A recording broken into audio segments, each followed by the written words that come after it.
Yes. Like everybody else, I've only been given 10 minutes to speak. Okay. All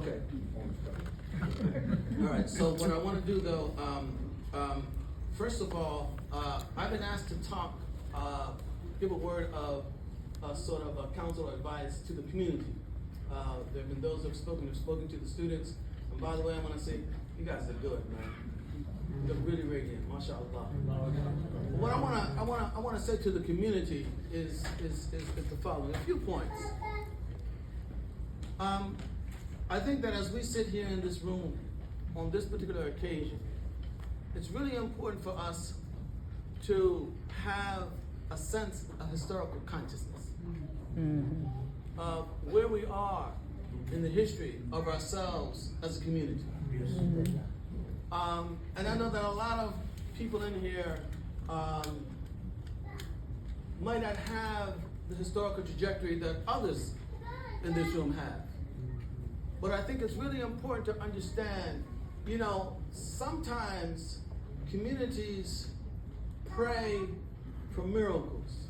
And they pray for miracles. And they pray for miracles.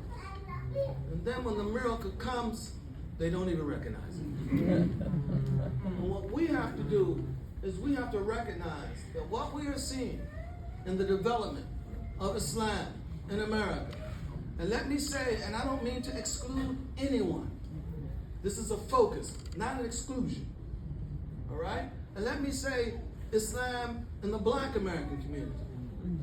It is time that we recognize this development for the miracle that it is. For the miracle that it is. And the occasion that we are here on today is a crowning jewel of that miracle. And let me just share again historical consciousness. I don't know if I should say this, but I will. I'll be 70 years old my next birthday. I knew no Hufaz when I was a child. In fact, when I was in elementary school, there weren't even any Muslims. And by the way, this is in the city of Philadelphia, one of the most black Muslim cities in the country today. But when I was a child, there was none of that there. None of that there.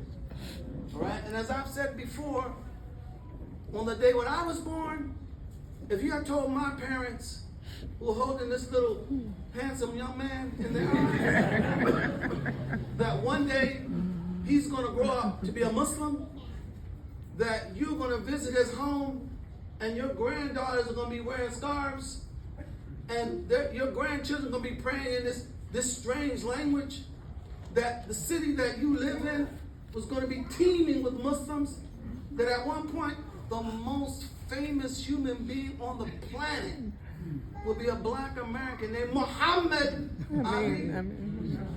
No one would have believed you. No one would have believed that. No one could have imagined that. And yet, it happened. And it's time for us as a community to regain